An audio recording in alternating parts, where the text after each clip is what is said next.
না আর পারছি না, এভাবে গোপালের কাছে হেরে যেতে পারছি না। কিছুতেই একটাও গুলি নিশানায় লাগছে না। একটু গণনা করে দেখুন তো রাজ্যতীষী। দীর্ঘ কয়েক বছর ধরে কৃষ্ণনগরের ঘাড়ে চেপে আছে। নামবে কবে? সেটা গণনা করে দেখতে হবে। দেখবেন আর কবে? সবার হাড়ে দুব্ব ঘাস গজিয়ে গেলে একটা প্রামাণিকের বেটা রাজসভায় আমাদের সাথে এক আসনে থাকে, বলতে কইতে লজ্জা। অনেকবার অনেক রকম ভাবেই তো গোপালকে অপদস্থ করা হয়েছে, কিন্তু সবটাই তো ফক্কা হয়েছে। এভাবে তো হাতে হাত ধরে চুপ করে বসে থাকতে পারবো না। এই কিছু একটা উপায় তো বের করতেই হবে। সেই উপায়টা কি সেটাই বোঝা যাচ্ছে না। এমন একটা উপায় যেটা গোপালকে এই কৃষ্ণনগর থেকে লজ্জায় পালাতে বাধ্য করবে। হ্যাঁ ভাবছি, আপনারা ভাবুন। হ্যাঁ ভাবুন ভাবুন।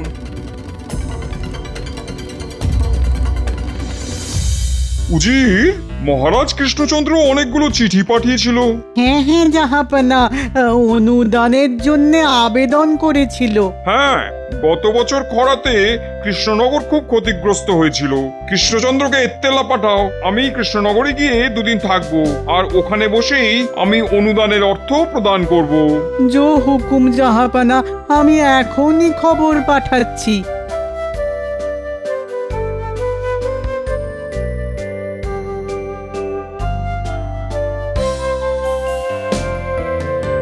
তা রাজ্যের অবস্থা কিরকম নতুন মন্ত্রী? আগে মহারাজ, ওই যথাপূর্বং তথা পরম। মানেটা কি? আহা, একটু খোলসা করে বলো দেখি। মহারাজ, পূর্বে যা ছিল এখনো তাই আছে। তা পূর্বে কি ছিল আর এখন কি আছে সেটাই ঠিক করে বলতে বলেছি, সহজ কথায় বলো। মহারাজ, নতুন মন্ত্রী বোধহয় হেয়ালি ছাড়া কথা বলতে পারেন না। আসলে হেয়ালি বুঝতে গেলে যে আভিজাত্য লাগে সেটা তোমার মধ্যে যে একদমই নেই গোপাল। ওই আবার শুরু হলো, তোমাদের তো দেখি একেবারে সাপে নেউলে অবস্থা। আচ্ছা, সভার মধ্যে যদি এভাবে যুদ্ধ হয় তবে তো খুব মুশকিল নতুন মন্ত্রী। আমি দুঃখিত মহারাজ, এরপর থেকে আমি নিজেকে সংযত রাখব। আসলে কি জানেন মহারাজ, ওই সোজা কথা সোজাভাবে বললে সময় বেঁচে যায়, রাজকার্যে গতি আসে। তা ঠিক কথাই বলেছ। তা হ্যাঁ নতুন মন্ত্রী, এক কথায় বলো তো, রাজ্য এখন কেমন? মানে রাজ্যের মানুষজন কি বলছে? ভয়ে বলবো না নির্ভয়ে? এটা কি একটা কথার উত্তর হলো নতুন মন্ত্রী মশাই? মহারাজ আমাকে যদি এক কথায় জিজ্ঞেস করতেন তবে আমি বলতাম ভালো নেই মহারাজ। গোপাল, তোমার কাজ হলো ভাঁড়ামো করা, মানে যেটা তুমি পারো। রাজসভার কাজে তোমাকে নাক গলাতে কে বলেছে? আগে রাজ্যতীষী, আমার নাকটা বড় বেয়ারা, কিছু খারাপ হলেই আগে থেকে ওই খারাপ গন্ধ পেতে থাকে। মহারাজ, নবাবের দূত নবাবের পত্র নিয়ে এসেছেন। পাঠিয়ে দাও, পাঠিয়ে দাও। হয়তো আমার পাঠানো পত্রের উত্তর দিয়েছেন স্বয়ং নবাব বাহাদুর।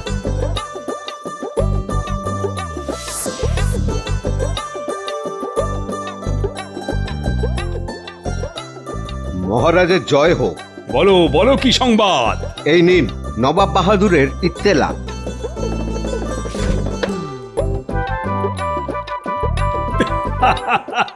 বাহ, বাহ, বাহ, বাহ। দাদু, তুমি আজ বিশ্রাম নিয়ে কাল সকালে বরং মুর্শিদাবাদ যেও। ঠিক আছে মহারাজ, আপনার যেমন ইচ্ছা। শোনো সবাই, নবাব বাহাদুর আসছেন কৃষ্ণনগরে কাল রাতে। এ তো খুব ভালো কথা মহারাজ। হ্যাঁ, ভালো মানে? এ ভালোর যে কোনো সীমা পরিসীমা নেই। তবে তো অনেক দায়িত্ব পড়ে গেল।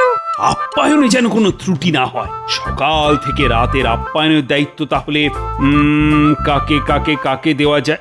এই সময় আমার সভাকবি আর সেনাপতি দুজনেরই অসুখ।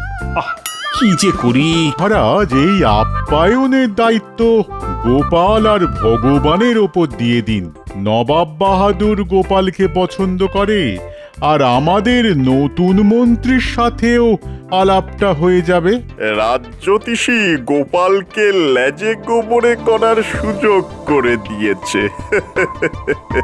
সুযোগটাকে কাজে লাগাতে হবে।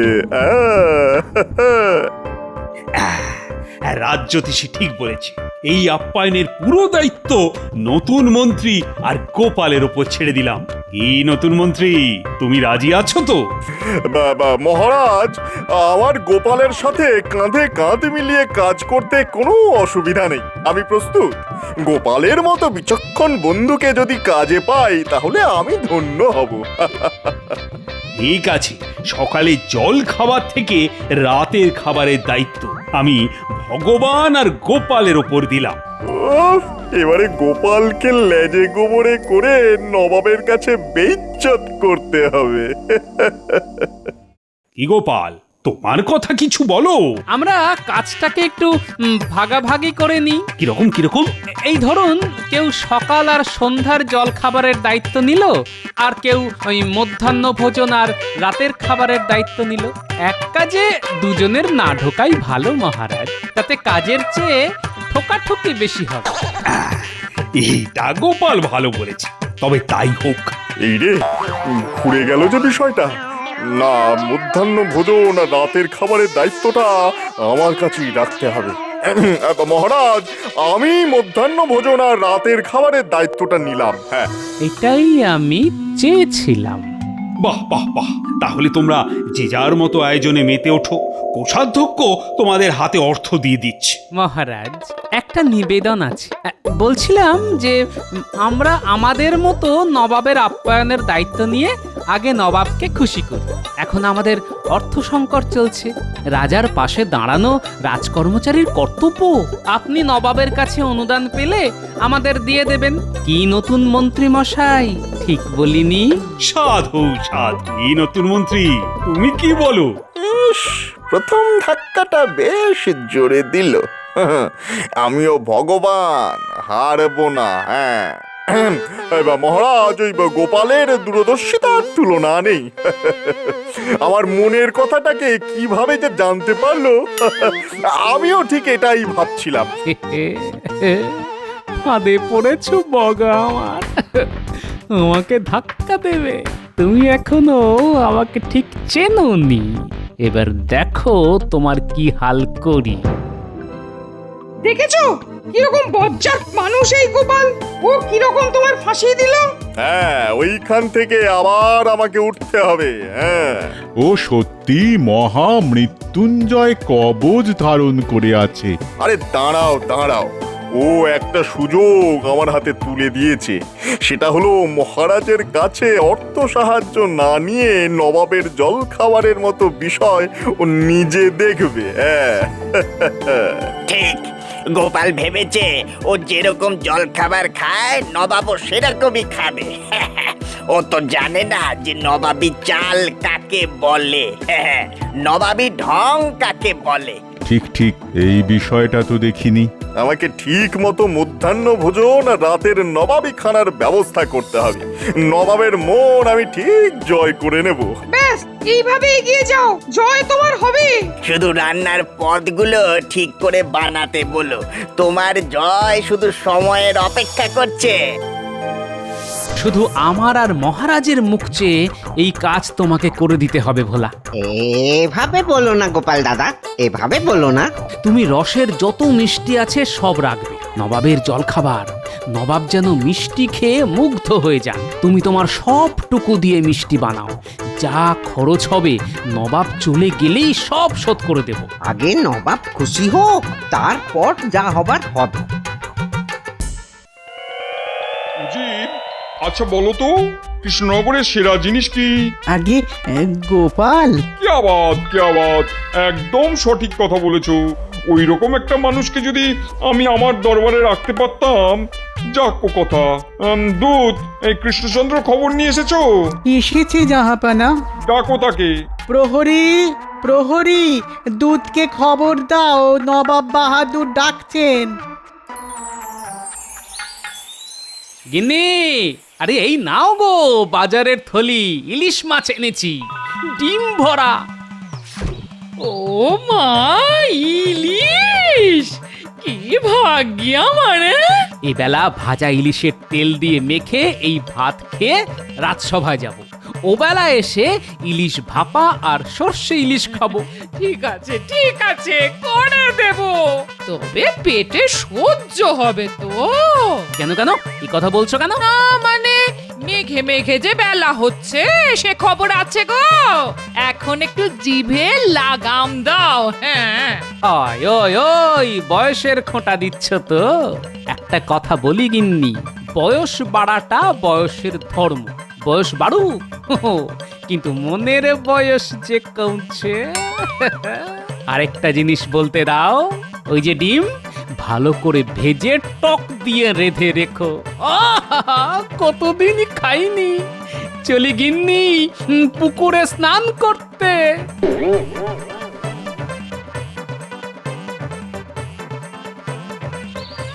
এই আয়োজন সম্পূর্ণ নতুন মন্ত্রী। বর্ধমান থেকে খুব ভালো পাচক এনেছি, আমার বাড়িতেই রান্না হবে। হ্যাঁ, গোপালকে টেক্কা দিতে হবে কিন্তু। গোপাল আমার কাছে হেরে গেছে। ও কি জলখাবার খাওয়াবে কে জানে। মধ্যাহ্ন ভোজন যাতে ভালো হয় সেটাই আমাকে দেখতে হবে। হ্যাঁ, এবার আমি দেখতে পাচ্ছি গোপালের ভবিষ্যতে একটা কালো গ্রহ খুব দ্রুত এগিয়ে আসছে। আনন্দ করো সবাই। তা খাদ্য তালিকা কিছু করেছেন নাকি নতুন মন্ত্রী মশাই? হ্যাঁ, সব বাদশাহী খানা, নানা স্বাদের। নবাব বাহাদুর খুশি হতে বাধ্য একেবারে। আজ রাতে 3 রকম মোগলাই খানা থাকবে। হ্যাঁ, আজ রাত্রেই বিড়াল মেরে দেবেন নতুন মন্ত্রী। হ্যাঁ, কাল সকাল থেকে যেন নবাব আপনাকেই খোঁজে।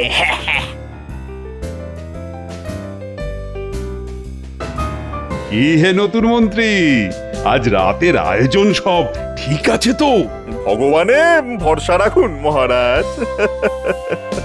ভগবানে অচলা বিশ্বাস আছে আমাদের।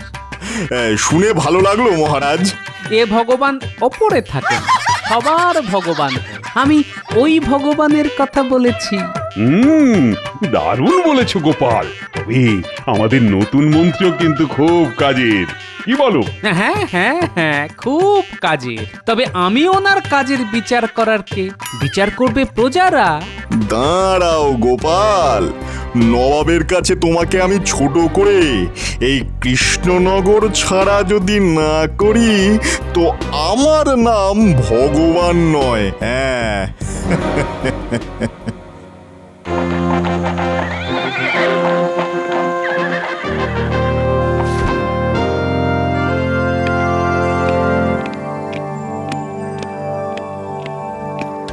তোমার সভাকবি কোথায় কৃষ্ণচন্দ্র?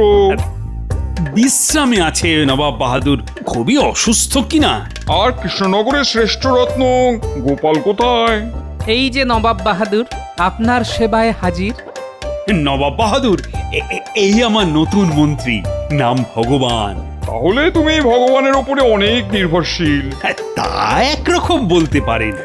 নবাব বাহাদুর, আজ রাতের খাবার আমার দায়িত্বে, আপনাকে খুশি করবে আশা করি।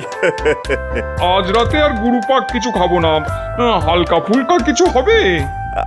হালকা ফুলকা হবে নবাব বাহাদুর, আপনি বিশ্রাম করুন। আমি আপনার হালকা ফুলকা খাবারের ব্যবস্থা করছি। ব্যাস মিটে গেল ঝামেলা। তাহলে প্রাসাদে চলুন, বিশ্রাম নিন এখন। চলো।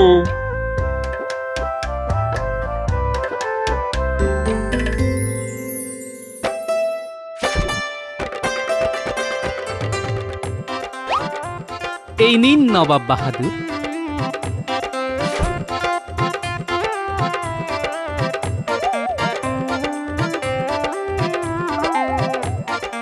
আহ, কি জিনিস এটা? এটাকে রসগোল্লা বলে। মুখে দিচ্ছি আর মিলিয়ে যাচ্ছে। রাতে আর কিছু খাবার রুচবে না কৃষ্ণচন্দ্র, মুখেই অমৃতর স্বাদ নিয়েই সুখ নিদ্রায় যাব। যা পাওয়া, তাহলে আমার অত আয়োজনের কি হবে? নবাব বাহাদুর, রাতে মুরগ মুসাল্লাম আছে, দো পেঁয়াজা আছে। হ্যাঁ, ও তো রোজই খাই।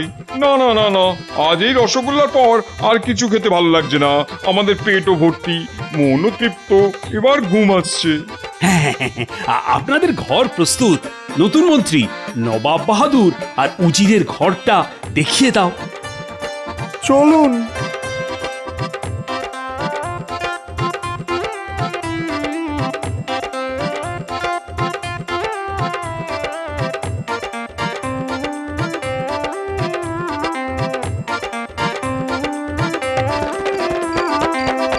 ভোলা, তোমার মিষ্টির তো খুব প্রশংসা করলেন নবাব বাহাদুর। হ্যাঁ, তোমার মুখে এইটা শুনবো বলেই তো বসে আছি গো গোপাল দাদা। কাল ওই ছানা বড়া, মনোহরা আর ওই হিগের কচুরি আছে, আর ওই এই কালো জিরে দিয়ে হালকা ডাল, তারপর সরভাজা আর রসগোল্লা। সব লিখে রাখো ভোলা। এইসব নিয়ে তুমি কিচ্ছুটি ভেবো না গোপাল দাদা, কিচ্ছুটি ভেবো না। তুমি নবাব বাহাদুরকে খুশি করো, ব্যাস দেশ বাঁচলে তো আমরাও বাঁচবো। ঠিক আছে, কাল সকালে গরুর গাড়ি পাঠিয়ে দেব, সাবধানে জিনিসগুলো পাঠাবে, কেমন? তুমি নিশ্চিন্তে যাও গোপাল দাদা। চলি ভোলা।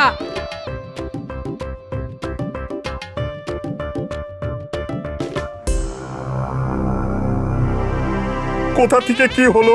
এই রকম যে হতে পারে সেটা ভাবতেও পারিনি। মহামৃত্যুঞ্জয় কবচ, ওকে হারানো দুঃসাধ্য। এই তো বললেন একটা কালো গ্রহ আসছে। দূর, আপনার গণনার উপর কোনো আস্থা নেই। না না, কাল সকালে সব ঠিক হয়ে যাবে। হ্যাঁ, তার আজকের খাবারগুলোর কি হবে? আমরা খেয়ে নি, খাবার নষ্ট করা উচিত নয়। ঘ্রাণে তো অর্ধেক পেট ভরেই গেছে, বাকিটা খেয়ে ভরাই।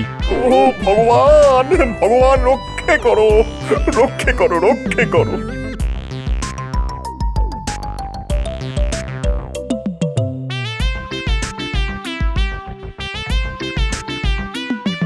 গিন্নি, একেই বলে কামারের এক ঘা। একটা সুযোগ পেয়েছি, মেরে দিয়েছি। নবাব খুশি, নবাব খুশি মানে মহারাজ খুশি, মহারাজ খুশি মানে সারা দেশ খুশি। যে নবাব বাহাদুর খুশি হলেন, তিনি তোমাকে কিছু পুরস্কার দেবেন না? এই দেখো গিন্নি, আমি ভোলা ময়রার ধার শোধ করে ওকে কিছু উপরি দিতে পারলে খুশি হব, ব্যাস। এবার কাল সকালে নবাব বাহাদুরকে এমন জল খাবার খাওয়াবো, মধ্যাহ্ন ভোজনের কথা ভুলেই যাবেন।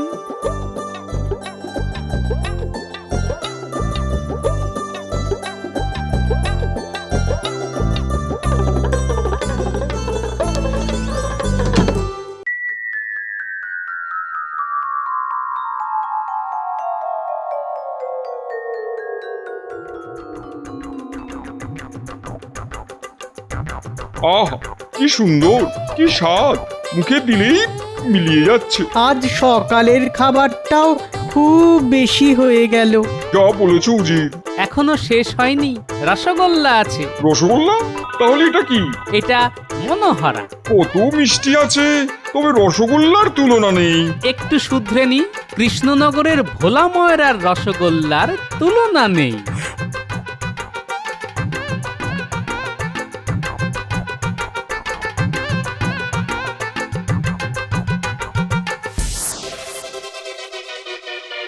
সব শেষ, আর কিচ্ছু হবে না। আমার ভুলে আমি হারলাম। ও আমাকে জল খাবারই মেরে দিল। নষ্ট হবে কেন, আমরা তো আছি। ভগবান, ভগবান। গোপাল, তুমি তো নবাবকে একেবারে তোমার ঝোলায় পুরে নিয়েছো। শোনো সবাই, নবাব বাহাদুর আমার আর্জি মেনে নিয়েছেন, উনি অনুদান দিয়ে দিয়েছেন। রাজকোষ এখন পূর্ণ, আর পুনর্বাসন দিয়ে দেব চাষিদের। গোপাল, তোমার জল খাবারের জন্য ভোলার কাছে যা যা ধার আছে তা মিটিয়ে দাও। কোষাধ্যক্ষ, বলুন মহারাজ, বলুন। তুমি গোপালের হাতে 500 স্বর্ণ মুদ্রা দিয়ে দাও। মহারাজ, রাজকোষের অর্থ রাজকোষেই থাকুক। নবাব বাহাদুর যদি খুশি হয়ে কিছু দেন, সেখান থেকে আমি ভোলার ধার মিটিয়ে দেব। কি কুছুটে বুদ্ধি, আবার মারলো। খুব শিক্ষা হলো আবার।